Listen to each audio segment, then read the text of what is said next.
Not once in my life did I think I would ever be making a video on NoFap, but yet here we are making a video on NoFap. Now, the reason I actually brought this up was because one of my followers on IG asked me, what do you think about NoFap? And I told him I stand behind it. I'm all for it. As a matter of fact, I've been NoFap for 3 years. However, when I first embarked on this NoFap journey, I guess you would call it, right? When I first went NoFap, I don't even think it had a name. I don't even think it was called NoFap. I think it was just, you getting rid of this thing that you were doing that was depleting you of energy. You getting rid of this thing that was, sucking you of your life force, quite literally. And so for me, it was a decision that was made in a point in time in my life where I was getting off a multitude of addictions, right? I was around 19 years old, about to be 20.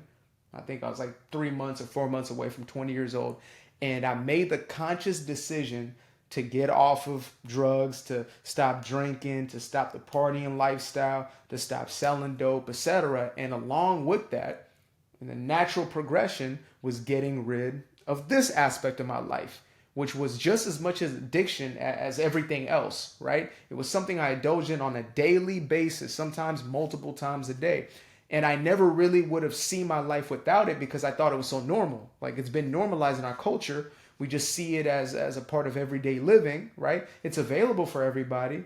Well, you're not hurting anybody. That's what they tell us. But the truth of it is actually depleting and taken away from you. And I only came to that realization when I got rid of the other external addictions in my life. Now, when I first embarked upon this NoFap in the beginning, when I didn't have a name for it was relatively easy, right? Because I was so inspired by the person that I was becoming. I was so motivated to become somebody different that it was just a natural part for the course. However, unlike the other addiction that I had had before, this was one that actually did reoccur.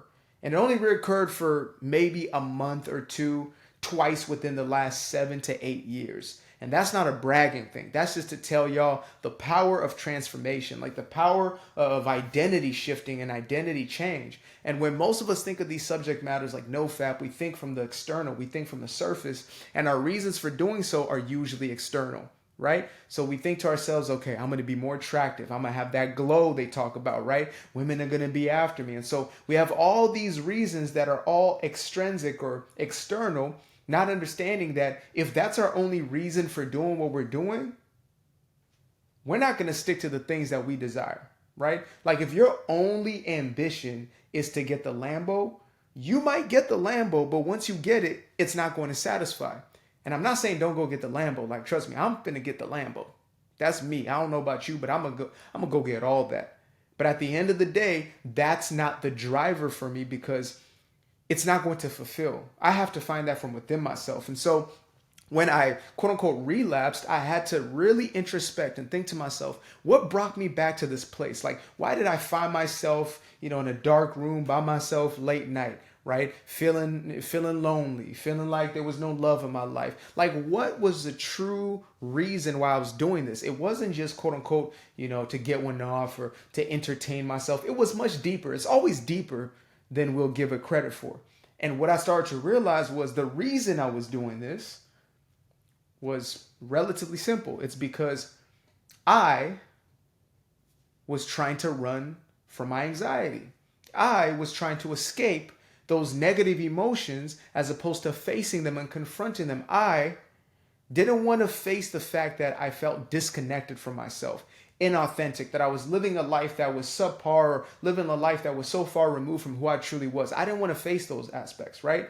I believed that I was inadequate, not enough, right? I was carrying shame and guilt. And so I used this just like anybody else would use any other drug or chemical dependency or, even a non-chemical dependency like the phones and the internet, etc.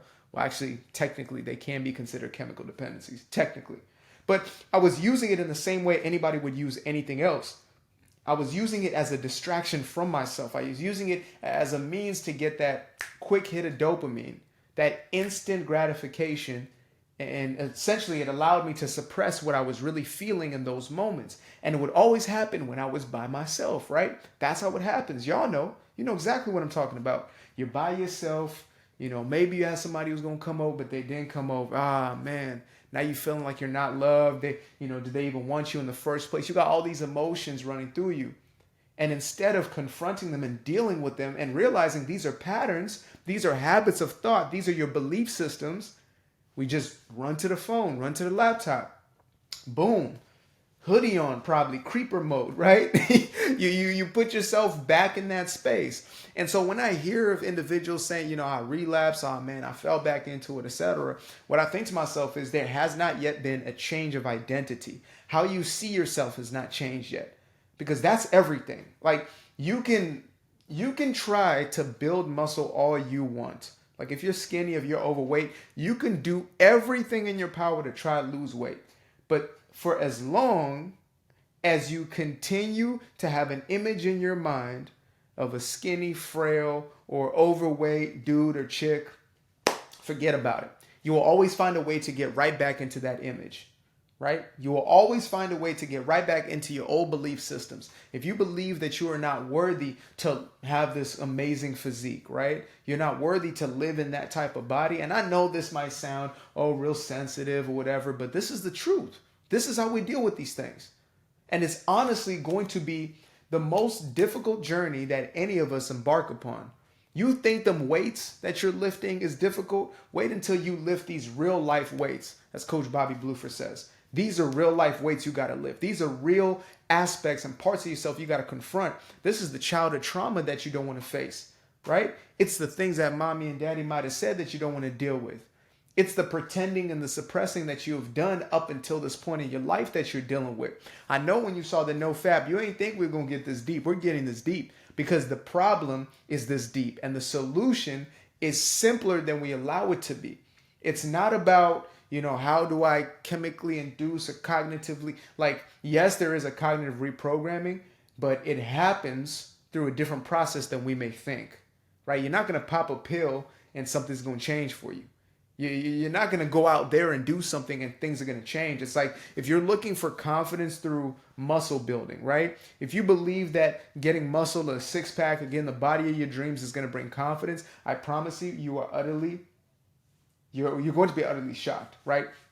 The end result is going to be, let's say you get that dream body that you want, but you will still have the insecurity that stems. You'll still have the insecurity that lingers. And so if you don't deal with the root cause of the problem, if you don't deal with the actual issue, then you will continue to return back to this, right? So again, I did not know I was going to be making a NoFap video, but here I am doing exactly that. And to be honest, it was also to help out, my follower, my buddy in the DMs over there. So they wanted to know, how do you overcome this, or how do you, go NoFap for real? Well, first and foremost, I stopped seeing it as quote unquote NoFap. I stopped seeing it as this thing that I'm doing and instead integrate it as a part of who I am. I don't need this in my life because I am fulfilled within myself. I'm not trying to run from anxiety. I have shifted the way in which my brain processes through hours of meditation, countless hours of meditation, journaling, reflection, introspection, etc. Right? And so literally when I have any stressors in life, I immediately go into a place of reflection. I immediately go into a place of investigation, looking at those things. What's going on, right? Listen to the indicators. If you allow yourself to listen to those indicators time and time again and becomes your natural born habit, I promise you everything else will wean out of your life because you no longer are needing those distractions. You no longer are needing the numbers or the suppressants in your life. Instead, you are facing the thing head first and you are actually becoming stronger because of it. And I know for us as men, we think emotion is weak and, to be emotional is weak. Well, guess what? All humans are emotional beings. And if you don't actually address them and you suppress them, you become weaker, right? It makes you weak. It makes you fragile, right? It makes you sensitive, highly sensitive. That's why we have a generation of highly sensitive men, because we're not actually confronting what's going on within.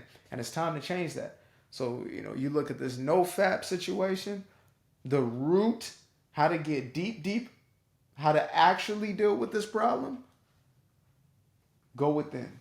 And I know you're going to avoid it like the Black Plague at first, but go within. I promise you. It's the only way. You got to address those things. You got to confront them. You got to come to terms with yourself.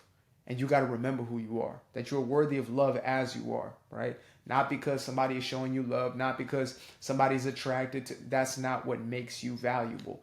I know these gurus and alpha males are telling you different messages. The only thing that makes you valuable is that women want you and you nah. Scratch all that. Trust me. I'm the type of dude where I've never had issues with females in my life. I'll be very, very honest with you. Never. Not at a single age range. And yet I can tell you this without a shadow of a doubt. There is no greater feeling than the ability to validate yourself. Period. It's the most powerful, potent elixir you could ever have in your life.